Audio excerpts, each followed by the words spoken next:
Palo Alto studio connecting Silicon Valley and Wall Street. I'm John Furrier, co-chief here with Dave Vellante, my co-host. Welcome to the Raise Summit coverage, brought to you by Solidigm, with support from Tensordyne, D-Matrix and Argentum.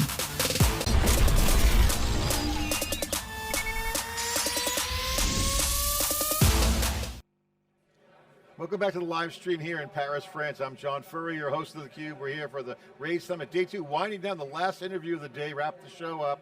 No better than to have the leaders in coding. Replit's here, the president and head of AI for Replit, Michele Catasta. What to have you on theCUBE. Did I get that right?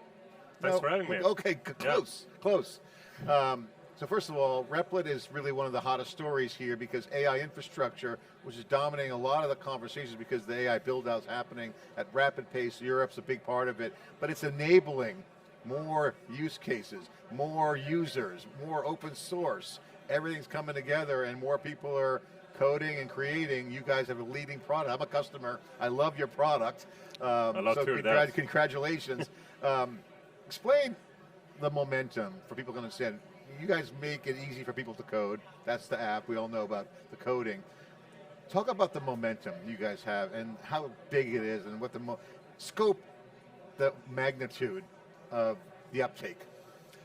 Look, we recently crossed 60 million registered users on the platform. So just to give you an idea of the magnitude, as you said. But what I'm excited about in terms of momentum is what's happening with the enterprise. So when early 2025, we thought it'd be great if we were just a PLG company. The product is growing, people are adopting it. As long as the product is better, that's all we need to do. And then it became powerful enough that enterprises started to knock our door. And we realized why. It is really hard to make AI actually useful within the boundaries of a company. It is much more intricate than just having powerful frontier model tokens at your disposal. So we started to put a lot of effort in that direction. And as you know, Replit is a 10 years overnight success. We've been building infrastructure for 8 years, leading to the moment that we actually launched Replitation in September 2024. And all that work is starting to pay off now, because now we know exactly how to deploy agents within the walls of an enterprise. Yeah, and that work you did gets you scale, which makes a lot of sense, 60 million. But talk about the adoption in the enterprise, because it's different. Every enterprise is different. They have databases. Sometimes they're not even really in knowledge databases, and data lakes are like state of the art, and that's still not good enough. We're hearing more about graph databases, but there's a ton of data. Data feeds the intelligence. That is the key element. Exactly, yeah. Intelligence without data loses most of its value, as you said. We have been embracing this in the following areas. So you could either decide to build a brand new data governance layer on top of your application, and then you would have to ask every enterprise to sort of replicate that effort. So they would have to take care of data governance on their hyperscaler, they would have to do exactly the same on Replit. Or what we're doing is we're allowing our customers to create Databricks applications, as well as Microsoft Refin apps that basically connect to their Fabric data lakes. And by doing that, we don't have to replicate the data governance efforts. Those apps are running on their premise. They inherit all the settings, all the different rules that a certain company follows. But we still make it very easy for everyone to create new software. So we really crash the barriers of what it means to create useful enterprise software, and all the bottlenecks that employees experienced before, they're now gone. So they don't need to do a one-off just to integrate you in. Like in the old days, with, hey, go through a POC, AppSec review, all that is just now plugged in. All that is gone. So they're controlling all their governance and security and identity all on their side. Full control. I wish I could show our dashboards. From the day we enable access, for a company to adoption started to grow exponentially. It's a matter of weeks. Back in the days, as you said, it's POC, several months, documents, regulation. It just takes off on its own. What about cloud and born in the cloud, AI native companies that are using, say, AWS or Google Cloud? Can they take advantage of it too? So today, we support several deployment targets. Google Cloud, Azure, Databricks applications. You also can build mobile apps, and we make it very easy for you to ship them both to the App Store and the Play Store.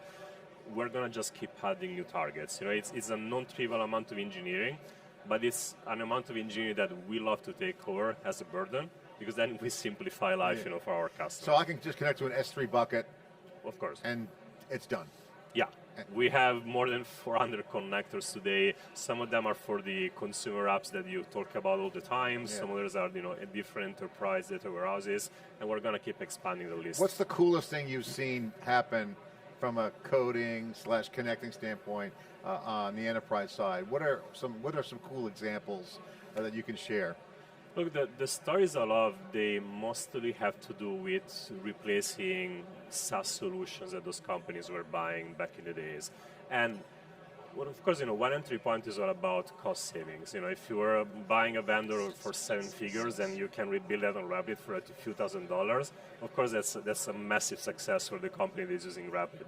The truth is, and this is also my own personal experience, when you can build a tool that is bespoke for how a company runs, and it really matches the culture, really matches their processes, it becomes way easier to use.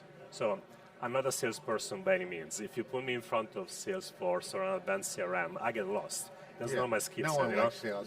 No one loves it. No one's to that. It's like it's something necessary to have, but no one really can fall in love with a piece of software.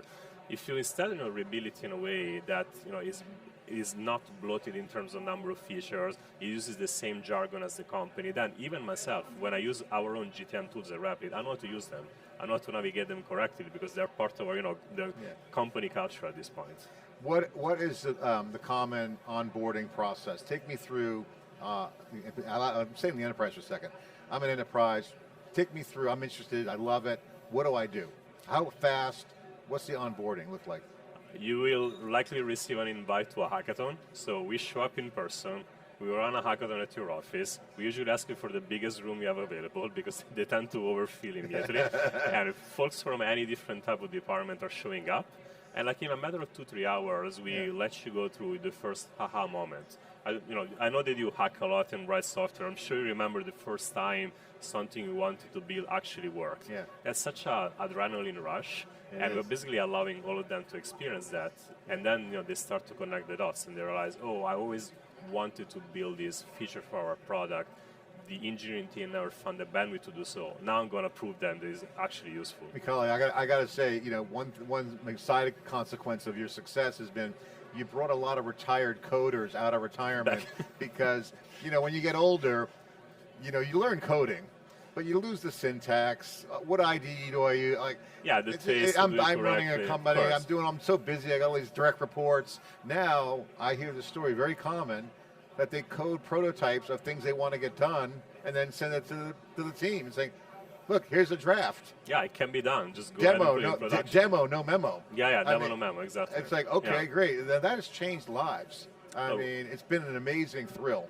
A lot of our users are C-levels. We heard of a lot of meetings where the CEO shows up with a prototype. We have a mobile app as well. So just show it on the phone and say, I know this can be built. Go ahead and make it happen. It's so easy. I did it, right? Exactly. That's kind of if I can do it, of course you can do it as well. All right, talk about some of the stats on the company. I'm curious, how big are you guys now? What's the expansion look like? Obviously the success is well documented. 60 million users, that's great. Enterprises adoption's up. Love connecting to the data lakes. You connect to the data, just let the magic happen. What's some of the stats, employees, areas, obviously international, we're here in Paris. Take us through some of the data. Recently crossed 300 people at the company. We've finally started to be a large go-to-market team, as you can imagine, so very excited to see new folks joining also from those teams. We target $1 billion revenue at the end of the year. Sounds very ambitious, but we're on track to make that happen. And the expansion, yes, is happening globally. So that's one of the reasons, why I'm here in Paris, why I'm here in Europe. I just came back from Brazil, Rio, just a month ago. Was a web summit. We have large communities that are growing also in Asia. So the product is, by all means, global. And it's also exciting to expand in global markets because you learn what different enterprise customers need. Do you see geography and preferences change? And we hear that a lot with AI, and certainly sovereign AI. There's different cultures. They have different orientations. And I just interviewed Canva exec who's running EMEA for Canva. Canva is a great product. Now they got a pro version. And he was telling me that every country has a different cultural vibe. The Germans behave differently than the Italians, So I know that. So it's a product localization. Yes. So yeah. do you see a lot of that in coding, or is coding universal?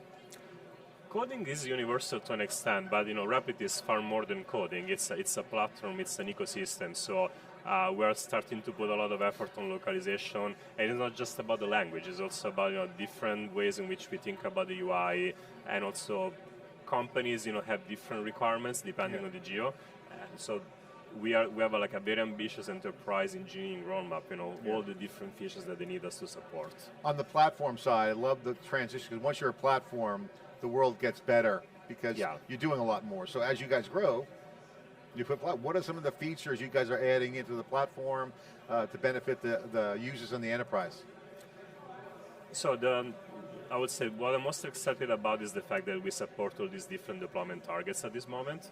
But overall, our real reason to exist is the fact that we bake in governance in AI by being a platform. So there are a lot of very powerful coding agents out there, and some of them are definitely tailored towards software engineers rather than knowledge workers, as we do. They give you a lot of flexibility and a lot of power, which is great for developers, but I would argue those are the only folks that really understand what it means when it makes sense to deploy, how to deploy, what are the kind of data sources that they could be using. Everyone else at the company doesn't really grasp that. Yeah. So if you put them in front of a firewall, so like very high intelligence tokens, but they don't really know what are the guardrails that they should follow, that's where you completely lose control of your infrastructure, and that's when companies panic. Because because someone ships something into production, and can you imagine? when they unwind it, so you got to make sure there's protection. Exactly. So Replit comes with a level of governance baked into the product. So say you are one of our enterprise customers, we give you access to an admin dashboard. You have the level of granularity of this adding. These are the only connectors that are allowed to use. These are the scopes for the connectors. This is the only deployment target that you can use. Maybe all your deployments must be private. So that's the level of governance that companies need today in order to embrace AI. At the level of coding. Coding is infinitely powerful, but it's also infinitely dangerous if you don't put the right guardrails around it. And the benefits, if you do it right, it's the creativity, it's the invention. Of course. At that point, you stop thinking about everything else that is tedious for software creation, and you really focus on what's fun, the creative process. I like the positioning, it's very cool. On the connector side, you mentioned you got a lot of different connectors. What are some of the popular ones, and what's coming? What are you working on? So I would say the most popular ones are the data warehouses, because as you said, if you feed intelligence with data, that's the perfect recipe. Then you really unlock enterprise value. So every data warehouse comes to your mind, it's already there. New connectors, I would say there's a lot of interest in new platforms, and especially like new agents. But what I'm excited about is this large number of agent-to-agent protocols that are popping up in the industry. I wish there was a bit more alignment across companies, because I probably count 40 of them at the moment, and I don't know which one to embrace. But I can see a future in a few months where most of our agent usage will be driven by agents, not by humans. Yeah, and the harness is a big topic. Harness selection could be a big deal, especially in the enterprise. Cost per tokens. I mean, cost for the models. I mean, I just saw a study this morning from the CEO of Databricks, Ali Ghodsi, and they did their own internal benchmark on all their source code, and they found that the models are pretty much the same in price. It was harness selection that drove it. And that was interesting. I didn't see that coming. That points to some of the nuances around back end. And so that works, then the front end platform enablement happens. And so that's a good thing. What about harnesses? You guys take care of that for users, or is that on the enterprise side? We bring our own harness. We've been putting more than 2 years of research on that, and we own the harness for two reasons. First of all, we build it for non-technical users. So our harness is more opinionated, more autonomous, and really does its best not to put you in front of technical decisions. Because those are the decisions that become blocker, and that's when you stop using the product, basically. Which MCP server should I use? Exactly. Imagine someone in marketing in front of the question, they will just close the tab and disappear. But the other reason why it's also very important to own it is because when you want to build an harness that is capable of interacting with the entire platform, then the outreach is much bigger than a pure coding agent. So I don't think of our agent anymore as a coding agent. It's literally like an agent that is capable of using the entire platform, correctly. Yeah, it's a building agent. You build product. Yeah, it's exactly. It's the entire software development life cycle, not just creating PRs for a certain repository. All right, so what's your goals now? You got the growth strategy, you got $1 billion you're eyeing for the revenue. What are some of the goals that you're working on? What's your focus? What are you optimizing for? I'm focusing on agents, and what I mean by that is not the Replit agent. I want everyone to be capable of creating their own agents. If you think about it, it's such a massive unlock to be able to create an agent. It's literally what drove our success, and I want to bring that capability for everyone. Everybody wants an agent. Who doesn't want an agent to do work for them? I build them for my own work. I'm already overwhelmed with information. If I didn't have them, it would be even worse. Check all my email for me. Tell me what I got to do. Delegate tasks at the right time. But agents are really hard to build correctly, especially with all the governance requirements we talk about and reliability. And there are very few companies in the world that have experience to do it in depth, and of course we're one of them. Our take, of course, is always very aligned with our company mission. This should be a technology that is in the hands of everyone. So the next big launch we're going to be talking about, maybe in a few months, invite me back, we can do a deep dive. I'd love to, yes. Yeah, same revolution we brought to app building is going to come very soon to agent building. Are you going to have that preview on the consumer side first, or the individual side, or enterprise at the same time? Because individuals might not have a governance issue, or small business might not have a governance issue. And this is where I think it shines, because if I have everything in Amazon, I got one governance policy already set. Is that going to be the first place, or are you going to do it all together? I've been thinking about it exactly in that way. It's always easier to ship things in front of consumers and then learn the lessons there and then bring it to the enterprise. The difference between when we launched a couple of years ago is the fact that enterprises now have visibility on what we're doing, and they're so eager to get new features. So I'll do my best to make those launches almost overlap. Yeah, I mean, you have to do the enterprise. One, it's a great market into what you're doing, democratizing the creation, but also there's a lot of shadow AI going on. Yeah. It's like shadow IT with cloud. We saw that before. There's tons of it. The finance teams vibe coding and coding up stuff. Stuff can break. You got to rein that in. Yeah. Okay, final question. Raise Summit. Obviously, you guys were featured. I saw on the schedule, AI infrastructure, a wide-ranging AI conversation up and down the stack. You guys obviously at the front lines of that, on the frontier side. What's your take of the show this year? What's your opinion? What's your summary? If you were a reporter, how would you report this show? First time for me at Raise Summit.